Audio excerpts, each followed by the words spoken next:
할렐루야. 한 주간 주님의 은혜 안에서 잘 지내셨습니까? 오늘 말씀 가운데 하나님의 큰 은혜와 평강이 여러분 가운데 넘치기를 축복합니다. 오늘 하나님이 주신 말씀 에베소서 2장 19절 말씀입니다. 우리 한 목소리로 함께 읽겠습니다. 시작. 그러므로 이제부터 너희는 외인도 아니요 나그네도 아니요 오직 성도들과 동일한 시민이요 하나님의 권속이라. 바울은 에베소 교회의 성도들을 향해 너희는 성도들과 동일한 시민이요 라고 표현하고 있습니다. 교회를 시민이라는 표현을 통해서 교회를 나라에 비유하고 있습니다. 바울이 이 편지를 쓸 당시에 바울은 어디에 있었습니까? 로마에 있었죠. 로마에서 옥중 생활을 하고 있었습니다.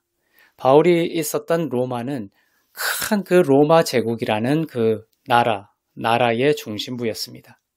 바울은 그것을 생각했던 것이죠. 바울은 이 편지를 통해서, 에베소 편지를 통해서 지금 강성한 것처럼 보이나 결국에는 사라지고 말 이 나라가 아니라 영원한 나라인 하나님의 나라를 향해서 우리의 시선을 돌리고 있습니다. 그리고 그 나라의 시민이다. 너희는 백성이다. 라는 것을 강조하고자 하는 것입니다. 너희 교회는 로마 제국이라는 나라의 시민이라는 것이 본질이 아니고 하나님 나라의 시민이라는 것을 너희가 분명히 알아야 한다라는 것을 가르치고 있습니다.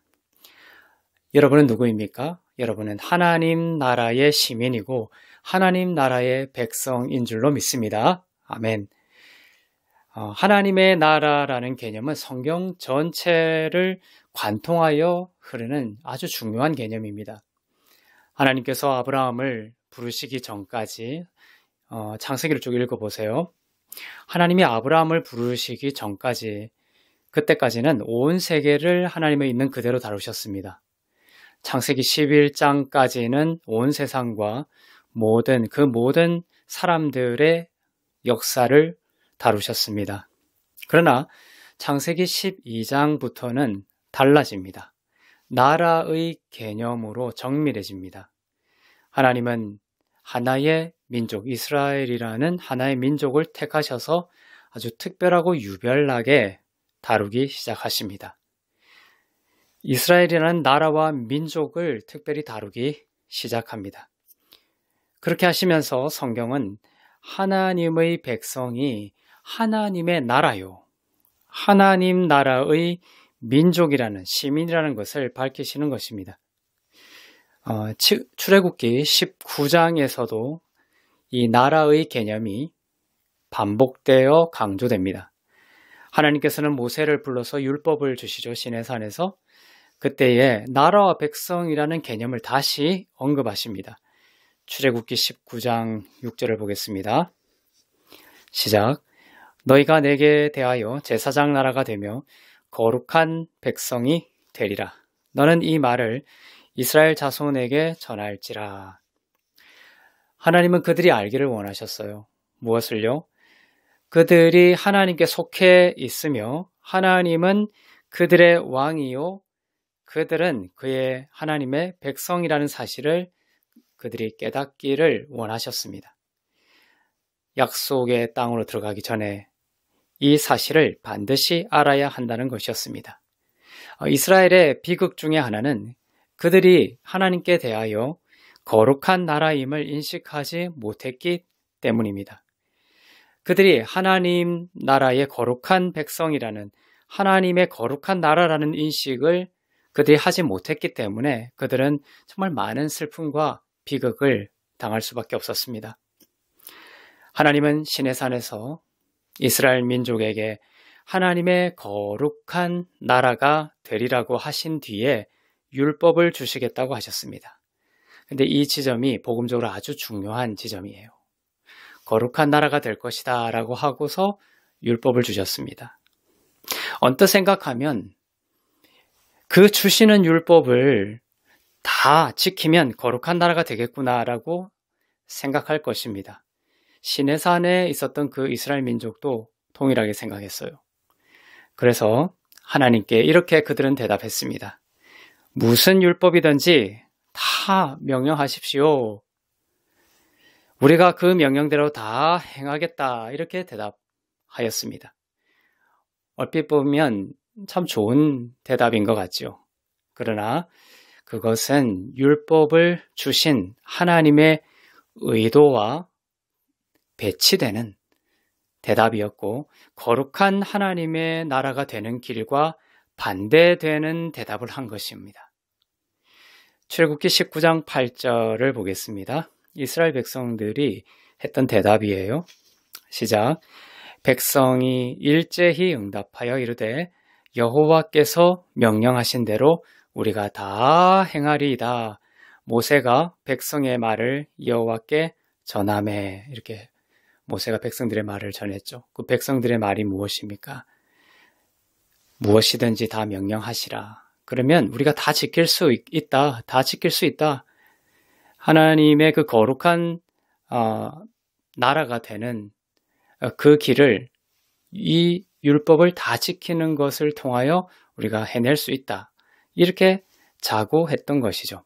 하나님은 이스라엘 민족을 거룩한 나라로 만드는 방법으로 은혜를 생각하셨던 것인데 이스라엘 민족은 거룩한 나라를 율법을 다 지키고 행하는 방식으로 인간 측으로부터 나오는 그러한 율법 지킴을 통하여 이룰 수 있다. 이렇게 생각했던 것입니다. 하나님의 거룩한 나라가 된다라는 것은 완전한 존재의 변화가 있어야 되는 것이에요. 성경적으로. 뭐 하나 두 개 지켜서 되는 것이 아닙니다. 하나님의 나라가 된다는 것은 무엇입니까? 존재의 변화를 말하는 거예요. 불의한 상태로 태어나는 자들이 예수와 또 예수님이 행하신 그 일을, 십자가의 일을 믿고 불의한 자로 태어났으나 의로운 자로 다시 거듭난, 하늘로부터 다시, 영적으로 다시, 물과 성령으로 다시 거듭나는 것으로 거룩한 나라가 되는 것이에요. 그 시내산에서 하나님이 이스라엘 백성들에게 주셨던 그 말씀 이면에 들어있는 하나님의 진짜 마음과 의도를 이스라엘 백성들은 몰랐던 것입니다. 그렇게 존재의 변화가 일어나게 되면 이제 생명의 성령의 법이 그 거듭난 자 가운데 살게 되고 그 성령의 능력과 원리를 따라 하나님의 나라를 살게 되는 것입니다. 이것이 하나님 나라와 또 그의 백성된 자들의 삶의 방식입니다. 그런데 이스라엘 민족은 존재의 변화 따위는 없이 하나님이 주시는 그 율법과 명령을 다 지킬 수 있다. 그렇게 하나님 나라 될 수 있다고 자만했고 그것으로 거룩한 나라가 되려고 했습니다. 그래서 무슨 명령이든지 달라고 했습니다. 내 힘으로 다 온전히 지킬 수 있다. 그런 의식 속에는 무엇이 깔려 있어요? 예수님 없어도 된다. 그런 의식이 같이 깔려 있는 것입니다. 그러나 우리에게 주신 복음은 예수님의 필연성을 반드시 동반해야 됩니다. 예수님이 필요해요. 이것이 복음이죠. 그러나 이스라엘 민족은 내 힘으로 온전히 다 지킬 수 있다라는 의식을 가졌고 그 안에는 예수님이 없었습니다. 예수님이 없으니까 거룩한 나라는 요원한 것이었죠. 예수님을 통해서만 거듭날 수 있는데도 불구하고 그들은 내 힘을 자랑하고 내 힘을 의지함으로써 예수님을 배제한 그러한 의식이 드러났던 것입니다. 그들이 다 지킬 수 있다면서 자신들의 능력과 행위를 의지하자 하나님의 그동안의 어조는 아주 친절했죠. 그동안에 친절했던 그 어조가 이제 바뀌기 시작합니다. 바뀝니다. 만나와 물에 대해 불평해도 하나님이 죽이지 않으셨습니다. 아론의 리더십에 대해서 반항하고 순종하지 않을 때에도 하나님이 죽이지 않으셨습니다. 그렇게 부드럽고 친절하게 다가갔던 하나님의 어조가 이때부터 180도 바뀝니다. 출애굽기 19장 12절을 보겠습니다. 시작. 너는 백성을 위하여 산 주위의 경계를 정하고 이르기를 너희는 삼가 산에 오르거나 그 경계를 침범하지 말지니 산을 침범하는 자는 반드시 죽임을 당할 것이라. 어조가 바뀐 것입니다. 그전에는 이스라엘 민족이 불순종하고 불평할 때 이런 말씀을 하지 않으셨어요. 친절하게 말씀하시고 사람이 죽어나가지도 않고 하나님은 인도하시고 감동을 주시고 지도하셨어요. 그러나 이제는 어조가 바뀌었습니다. 하나님과 민족 사이에 거리가 생겼습니다. 내가 있는 산에 오르지도 말고 가까이 오지도 말라. 그 경계를 침범하는 자는 반드시 죽게 될 것이다. 아담이 타락했을 때와 같은 어조가 나오죠. 반드시 죽게 될 것이다. 이렇게 말씀하십니다. 이스라엘 민족이 은혜를 택하지 아니하고 은혜가 아닌 율법 아래에 있기를 선택하자 일어난 일입니다. 거룩한 나라가 되기는커녕 하나님의 진노 아래에 있는 민족이 되기를 선택한 것이었습니다. 이렇게 율법 아래에 있기를 선택한 후에는 어떻게 되었습니까? 똑같이 만나에 대해 불평했을 때 그전에는 죽지 않았는데 이제는 사람들이 죽어나가게 되었습니다. 물에 대해 불평할 때도 그랬고 아론에 대해 반기를 들 때에도 사람들이 죽어나가기 시작했습니다. 이 그림은 무엇을 복음적으로 말씀하려고 하는 것이냐? 예수님이 하신 일을 의지하는 은혜 아래의 삶에는 용서가 있고 생명이 있는데 그렇지 않고 사람이 자신의 의와 자신의 능력을 의지하려고 하는 그런 율법 아래의 삶을 선택한다면 그 율법 아래의 삶에는 정죄가 있고 사망이 있다는 것을 가르치고 있는 것이죠. 이스라엘 민족은 사실 하나의 샘플링입니다. 전체 모든 인류의 표본이 되었던 것이죠. 모든 사람이 율법의 저주 아래에 있다는 것을 이스라엘 민족을 통해서 설명하려고 하셨습니다. 그들의 이야기이기도 하지만 우리 모두의 이야기입니다. 예수님은 이런 우리를 위해 십자가에서 저주를 받으셨습니다. 예수님이 십자가에서 우리를 대신하여 심판받으시고 저주받으심으로 우리는 어디에서 풀려났습니까? 율법의 저주에서 풀려나고 구원받게 되었습니다. 갈라디아서 3장 13절을 보겠습니다. 시작. 그리스도께서 우리를 위하여 저주를 받은 바 되사 율법의 저주에서 우리를 속량하셨으니 기록된 바 나무에 달린 자마다 저주 아래에 있는 자라 하였음이라. 우리를 대신하여 십자가의 저주를 받으심으로 우리를 어디에서부터 속량하셨다? 율법의 저주에서 속량하셨습니다. 시내산에서 십계명을 다 지켜서 거룩한 나라가 되려고 했던 것, 그것이 율법의 저주 아래로 들어간 것이죠. 그래서 예수님이 오셨습니다. 십자가로 우리를 율법의 저주에서 속량하신 것입니다. 그리고 거룩하고 의로운 하나님의 나라가 되게 하셨습니다. 사람들의 힘과 의와 사람의 노력과 율법 지킴을 통해서가 아니라 예수님이 십자가에서 하신 일을 통해서 말이죠. 믿음으로 말이죠. 이것이 하나님이 우리를 하나님의 거룩한 나라를 만드는 방식이었고 이것이 하나님의 의도였어요. 그리고 저와 여러분은 예수님의 십자가로 인해 거룩한 하나님의 나라가 되었습니다. 그리고 신약의 이제 중심 주제가 하나님의 나라가 되었습니다. 예수님은 언제나 자기가 건설한 하나님의 나라의 차원에서 생각하셨고 하나님의 나라의 차원에서 생각하시고 또한 말씀을 전하셨어요. 예수님은 자신이 하나님 나라의 왕이라고 말씀하셨습니다. 예수님이 하셨던 모든 가르침은 대부분 천국에 관한 것이었어요. 하나님 나라의 복음에 관한 것이었습니다. 그리고 백성들이 그 천국으로 그 하나님의 나라에 들어가는 것에 관한 말씀을 하셨던 것입니다. 하나님의 나라가 없는 그런 복음은 없는 것입니다. 복음은 하나님의 나라를 상정하고 있죠. 주님은 니고데모에게 그것을 먼저 말씀하셨습니다. 요한복음 3장 5절입니다. 시작. 예수께서 대답하시되 진실로 진실로 내게 이르노니 사람이 물과 성령으로 나지 아니하면 하나님의 나라에 들어갈 수 없느니라. 하나님의 나라에 들어갈 수 없느니라. 이것이 예수님의 전체 메시지의 총화입니다. 총체입니다. 그리고 이것은 부단히 사도 바울의 서신서들에도 나타나고 있습니다. 베드로전서에서도 명징하게 선포되고 있습니다.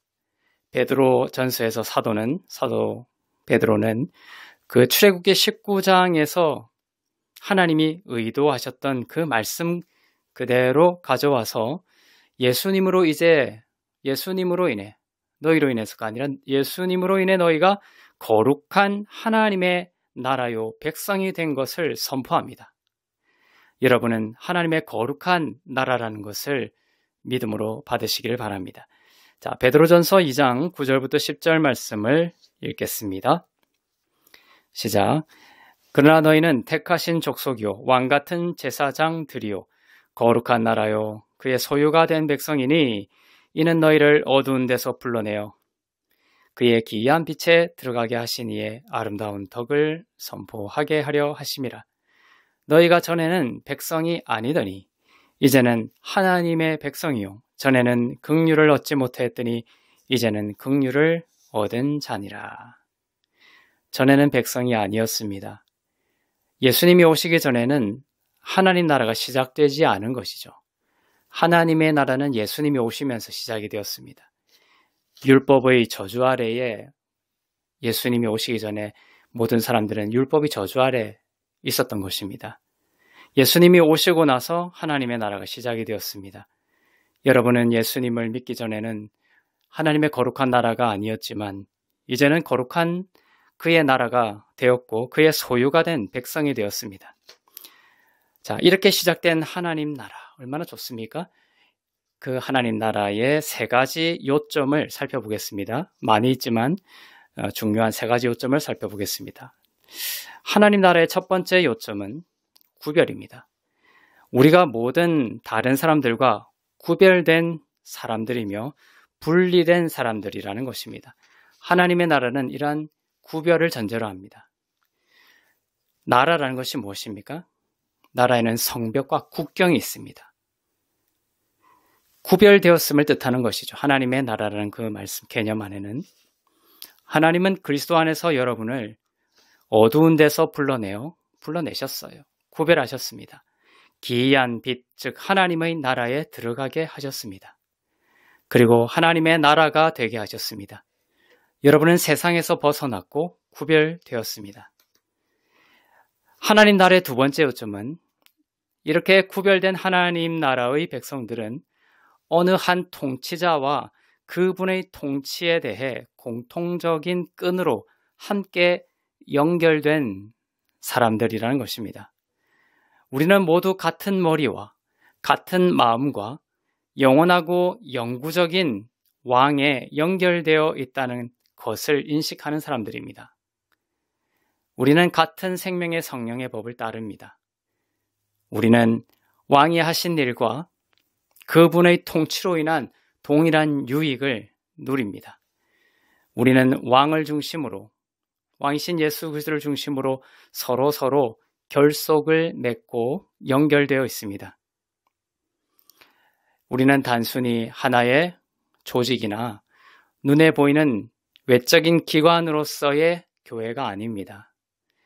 예수 그리스도께서 왕으로 계시고 그분을 중심으로 서로가 모모의 각 지체처럼 연결되어서 하나님의 나라를 살아가는 영적이고 신비적인 유기적인 나라라는 것이죠. 나라라는 것은 왕의 통치를 무엇보다 그리스도의 나라는 어디에 있습니까? 그리스도의 나라는 그리스도께서 통치하시는 어느 곳에나 있습니다. 천국은 장차 올 그 나라이기도 하지만 하나님신 그리스도께서 통치하시는 곳이 모두 천국이라는 것이죠. 천국이 될 수 있습니다. 바울이 강조하는 것은 특히 그리스도께서 들에 서고 하는 것입니다. 여러분이 하나님의 나라임을 믿습니까? 그리고 여러분의 내면에서 그리스도의 통치하심을 받아들이고 그분의 통치에 순복하고 계십니까? 대한민국이라는 나라의 시민이라는 것은 곧 사라지고 말 것입니다. 그러나 여러분이 하나님의 나라이고 그분이 여러분 안에서 통치하시는 이 나라는 영원합니다. 여러분의 삶의 목적과 방향과 선택을 사라지지 않을 하나님 나라에 두시기를 축복합니다. 하나님 나라의 세 번째 요점은 이 영광스러운 하나님 나라의 백성들이 가지는 특권이 있다는 것이죠. 이 특권이 있고 이 권세를 누리고 행사하며 살아가기를 하나님은 원하신다는 것입니다. 우리가 가진 특권 중의 특권은 우리가 왕 중의 왕이요 만유의 주 되신 임금을 모시고 있다는 것입니다. 그분은 하나님의 아들이고 하늘과 땅의 왕이십니다.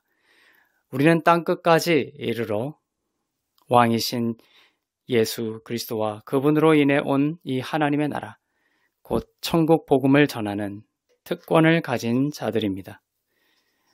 또한 우리들에게 주신 특권은 성령을 우리에게 주심으로 인해서 우리가 지난 주일에 배웠던 것처럼 우리가 땅에서 매면 하늘에서도 매이고 땅에서 풀면 하늘에서도 풀리는 다윗의 열쇠를 우리가 갖게 되었다는 것입니다. 그 열쇠는 예수 그리스도의 이름입니다.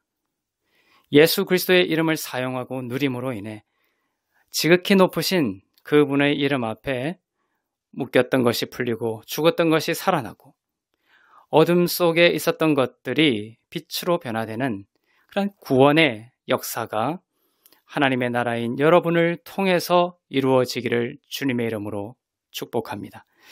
빌립보서 2장 10절부터 11절 말씀입니다. 시작. 하늘에 있는 자들과 땅에 있는 자들과 땅 아래에 있는 자들로 모든 무릎을 예수의 이름에 꿇게 하시고 모든 입으로 예수 그리스도를 주라 시인하여 하나님 아버지께 영광을 돌리게 하셨느니라. 여러분의 입술로 예수 그리스도를 주라 시인하십시오. 주라고 시인하십시오.